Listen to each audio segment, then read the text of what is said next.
എല്ലാവർക്കും നമസ്കാരം. പുതിയൊരു വീഡിയോയിലേക്ക് സ്വാഗതം. രാജ്യത്ത് വമ്പൻ ചലനങ്ങൾ ഉണ്ടാക്കാൻ പോകുന്ന അതിനിർണായകമായ ഒരു പ്രഖ്യാപനം നടത്താൻ പ്രധാനമന്ത്രി നരേന്ദ്രമോദി ഉടൻ തന്നെ രാജ്യത്തെ അഭിസംബോധന ചെയ്യും എന്നുള്ളൊരു വാർത്തയാണ് ഇപ്പോൾ ഡൽഹിയിൽ നിന്ന് പുറത്തു വന്നുകൊണ്ടിരിക്കുന്നത്.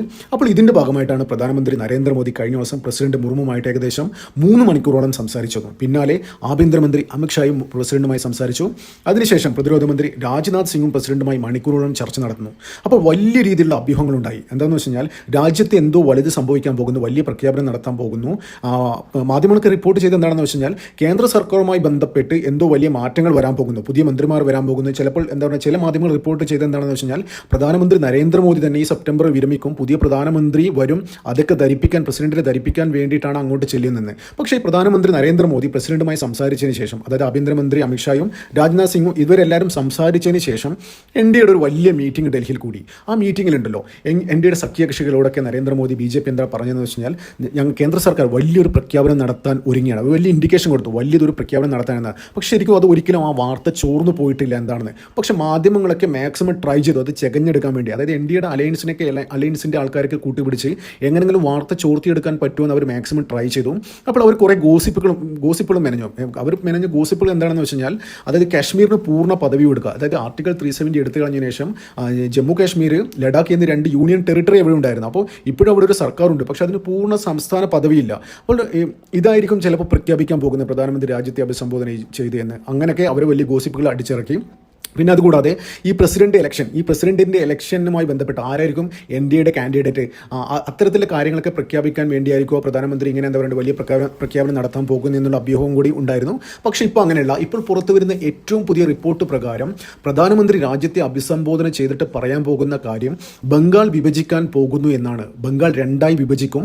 അതായത് ചിലപ്പോഴും കാശ്മീർ സംഭവിച്ച പോലെ, കാശ്മീരിൽ എന്താ സംഭവിച്ച 2 യൂണിയൻ ടെറിട്ടറി അല്ല ഇപ്പോൾ അവിടെയുള്ളത്, അതേ സ്ട്രാറ്റജി ഇവിടെ ബംഗാളിലും എന്താ പറയുക കേന്ദ്ര സർക്കാർ കൊണ്ടുവരാൻ പോകുന്നു എന്നുള്ള റിപ്പോർട്ടാണ് വരാൻ പോകുന്നത്. അപ്പോൾ പുറത്തു വരുന്ന റിപ്പോർട്ട് പ്രകാരം ബംഗാൾ 2ആയി വിഭജിച്ച് ഒന്നിന് സംസ്ഥാന പദവിയും മറ്റൊന്നിന് എന്താ പറയുക യൂണിയൻ ടെറിട്ടറി പദവിയും നൽകാൻ, അല്ലെങ്കിൽ രണ്ടിനും, അതായത് ഈ 2 സംഭവങ്ങൾക്കും, വിഭജിക്കുന്ന 2 സംസ്ഥാനങ്ങൾക്കും പൂർണ്ണമായിട്ടും യൂണിയൻ ടെറിട്ടറിയാക്കി മാറ്റാനാണ് കേന്ദ്ര സർക്കാർ ഉദ്ദേശിക്കുന്നു എന്നാണ് ഏറ്റവും പുതിയ റിപ്പോർട്ട് ഇപ്പോൾ ഡൽഹിയിൽ പുറത്തു വരുന്നത്. അപ്പോൾ ഇത് ശരിക്കും എന്തിനാണ് ചെയ്യുന്നത്? അത് ധൃതി പിടിച്ചല്ല കേന്ദ്ര സർക്കാർ ബംഗാൾ 2ആയി വിഭജിക്കാൻ പ്ലാൻ ചെയ്യുന്നത്. അതായത് 2014 നരേന്ദ്രമോദി സർക്കാർ അധികാരം ഏറ്റെടുത്തതിന് ശേഷം പല രാജ്യങ്ങളും നരേന്ദ്രമോദി സഞ്ചരിച്ചിരുന്നു. അതായത് വലിയ രീതിയിലുള്ള വിമർശനങ്ങൾ മോദിക്കുണ്ടായിരുന്നു. അത് വിദേശ രാജ്യങ്ങൾ ഇങ്ങനെ ടൂർ അടിക്കുന്നു, കറങ്ങാൻ പോകുന്നു എന്നൊക്കെയല്ലേ. അപ്പോൾ പല രാജ്യങ്ങളും സന്ദർശിച്ചതിന് ശേഷം എല്ലാ രാജ്യങ്ങളുമായിട്ട് നല്ല സൗഹൃദം ഉണ്ടാക്കി. അതിനുശേഷം ഈ പൊളിറ്റിക്കലായിട്ടുള്ള അതിനുശേഷം ഒരുപാട് മാറ്റങ്ങൾ ലോകത്തുണ്ടായി.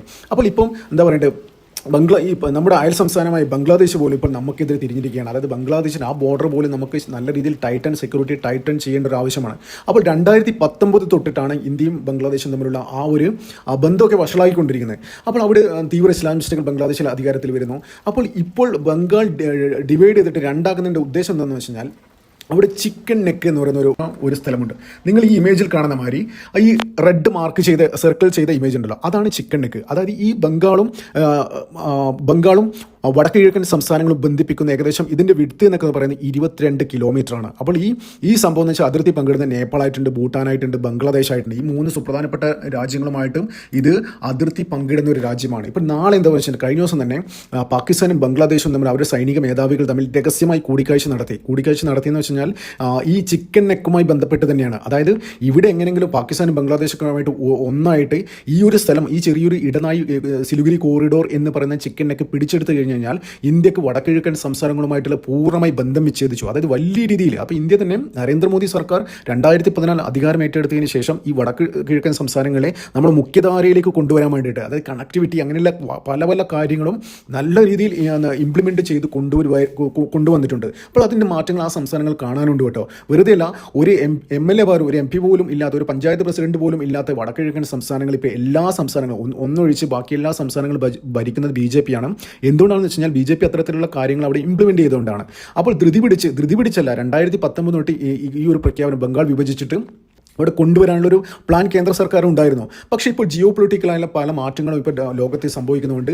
പെട്ടെന്ന് തന്നെ ഇതിൻ്റെ സെക്യൂരിറ്റി ടൈറ്റൻ ചെയ്യണം, അതായത് പൂർണ്ണമായും അത് ആർമി ഏറ്റെടുക്കും എന്ന രീതിയിലാണ് ഇപ്പോൾ കാര്യങ്ങൾ പോകുന്നത്. അല്ലെങ്കിൽ വലിയ രീതിയിലുള്ള പ്രശ്നങ്ങളുണ്ടാവും. നമുക്കറിയാം ബംഗാളിലെ ഭരണാധികാരി മമതാ ബാനർജി തന്നെ ഈ കുടിയേറ്റത്തെ വലിയ രീതിയിൽ പ്രോത്സാഹിപ്പിക്കുന്നുണ്ടെന്ന് വെച്ചാൽ അവിടെ ബംഗ്ലാദേശിൽ നിന്നും പാകിസ്ഥാനിൽ നിന്നും അവിടെ നിന്ന് വരുന്ന ആൾക്കാരൊക്കെ നല്ല രീതിയിൽ ഇങ്ങോട്ട് കയറ്റിവിട്ട് അവർക്ക് Aadhaar card, pan card, passport അടക്കം കൊടുത്ത് അവിടെ എന്താ പറയുക വോട്ടേഴ്സ് ലിസ്റ്റിൽ കയറ്റി കൂട്ടുക. അങ്ങനെ പല അതായത് നമ്മുടെ രാജ്യത്തിൽ തന്നെ ഭീഷണിയാവുന്ന തീവ്ര ഇസ്ലാമിസ്റ്റുകളാണ് ഇങ്ങോട്ട് കയറി വരുന്നത്. വളരെ ക്രൂരമായ ആൾക്കാരാണ് ഇങ്ങോട്ട് കയറി വരുന്നത്. അപ്പോൾ അതിനുവേണ്ടി എല്ലാ സഹായങ്ങളും ചെയ്തു കൊടുക്കുന്നത് ഈ മമതാ ബാനർജിയാണ്. അപ്പോൾ മമതാ ബാനർജിയുടെ കഴിഞ്ഞ 10 വർഷത്തെ ഭരണത്തിലുണ്ടല്ലോ വലിയ രീതിയിൽ സുരക്ഷാ പ്രശ്നങ്ങൾ അവിടെ അരങ്ങേറുന്നുണ്ട്. അത് നമ്മുടെ രാജ്യത്തെ തന്നെ ബാധിക്കുന്ന വലിയ രീതിയിലുള്ള പ്രശ്നങ്ങളുണ്ട്.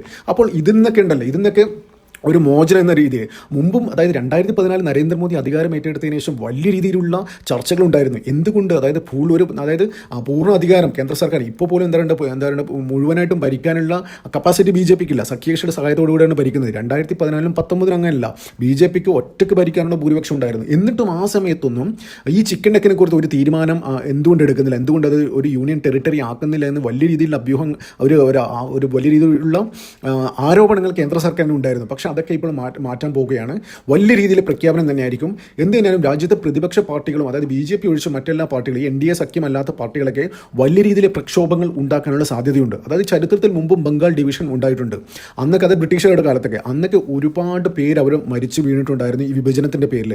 അപ്പോൾ ബ്രിട്ടീഷ് കാലത്ത് നമുക്ക് ഡിവൈഡ് ആൻഡ് റൂൾ എന്ന പോളിസി ഇംപ്ലിമെൻറ്റ് ചെയ്യാൻ വേണ്ടിയിട്ട് അവർ പല കാര്യങ്ങളും ചെയ്തിട്ടുണ്ട്.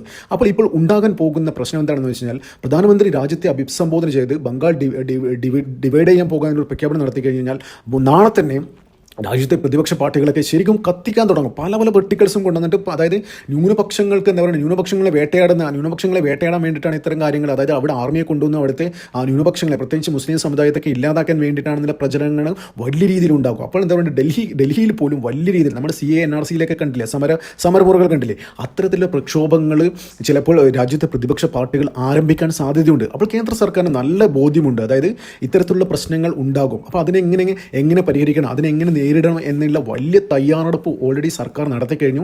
അപ്പോൾ ഇത്തരത്തിൽ വലിയ പ്രിപ്പറേഷൻ നടത്തിയിട്ട് തന്നെയാണ് ചിലപ്പോൾ പ്രധാനമന്ത്രി രാജ്യത്തെ അഭിസംബോധന ചെയ്ത് ഇക്കാര്യം പറയുന്നത്.